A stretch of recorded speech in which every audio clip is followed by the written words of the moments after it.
ഞാനിത് പറയാൻ കാരണം നിങ്ങളുടെ ഹൃദയം എന്തുമാത്രം അലിഞ്ഞിരിക്കുന്നു എന്നറിയാൻ വേണ്ടിയാണ്. നമ്മുടെ ഹൃദയം അലിയും തോറും പരിശുദ്ധാത്മാവിൻ്റെ വലിയ ആരവം നമ്മുടെ ഹൃദയത്തിലേക്ക് കുത്തിയൊഴുകും. നമ്മുടെ ഹൃദയം എപ്പോഴും നനഞ്ഞിരിക്കണം. ക്രിസ്തു ജനങ്ങളെ കണ്ടപ്പോൾ യേശു ക്രിസ്തുവിൻ്റെ ഫീലിംഗ് എന്തായിരുന്നു? എന്താണ്? യെസ്, മനസ്സ് അലിഞ്ഞു.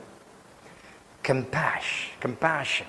He was moved by compassion of God. The Bible says that he was moved by compassion.